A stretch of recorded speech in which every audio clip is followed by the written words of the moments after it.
If you went to school in the United States, when you were learning about Darwin's theory of evolution and all of the controversy around it, you probably were taught about creationism versus evolution. And that's really unfortunate that that's all that they fixated on, because there was a way more interesting debate that was happening at the same time. Hi, my name is Matt Hirschberger. I write about facing a bleak world with hope, curiosity, and imagination. If that sounds like your thing, give me a follow. So when Darwin's On the Origin of the Species came out, a lot of its earliest defenders weren't just defending it on a scientific basis. They wanted to kind of take the theory and contort it into a justification for colonialism and empire. Because Charles Darwin was a member of the British upper class, a lot of them had a vested interest in excusing all of the awful things that the British were doing around the world at the time. You've probably heard their arguments before, but they took what Darwin called natural selection and they changed it to survival of the fittest. And they used that phrase as an excuse for rich and powerful people basically crushing anyone in their path.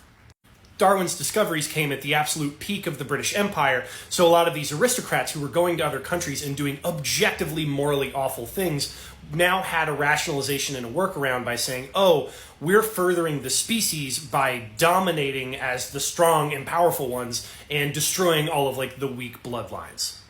Obviously, this got super dark, and it went down some really dark paths, especially in Nazi Germany and in the United States, where the eugenics movement took off, and it was kind of a way of morally justifying horrific racist practices against people that the people in power saw as inferior. If you've ever seen the play or movie Inherit the Wind, which is based on the Scopes monkey trial, the person who is arguing in favor of creationism in that trial is based on a man named William Jennings Bryan, who was a progressive champion at the turn of the century, and he was an ardent Christian. And he actually saw that kind of social Darwinism interpretation of what Darwin discovered as being a hugely regressive force in society. Now, he wasn't wrong about that, but he was wrong about creationism. There was another man, though, who came forward with a much, much more coherent argument against social Darwinism that still actually followed Darwin's discoveries pretty loyally, and that man's name is Pyotr Kropotkin.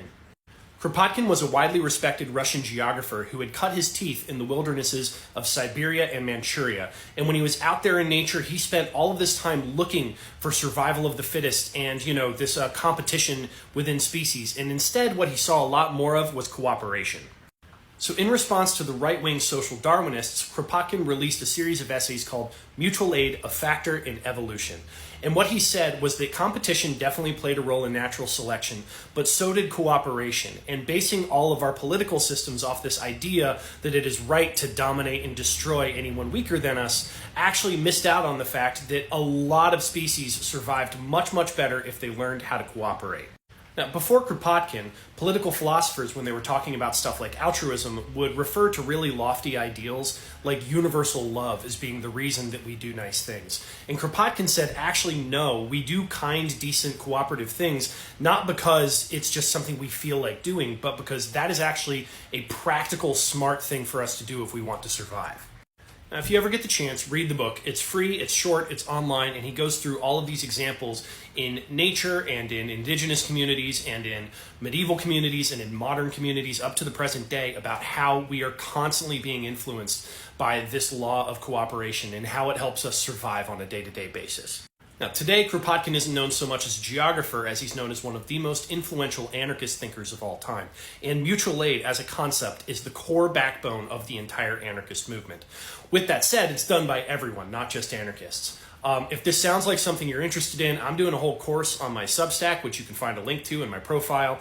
Subscribe, and you'll be getting a bunch of articles on how mutual aid works, what it is, what it philosophically means, what it looks like in the real world, and how it works in cases like the COVID-19 pandemic. So if that sounds interesting to you, give me a follow. I'll be talking a lot more about it.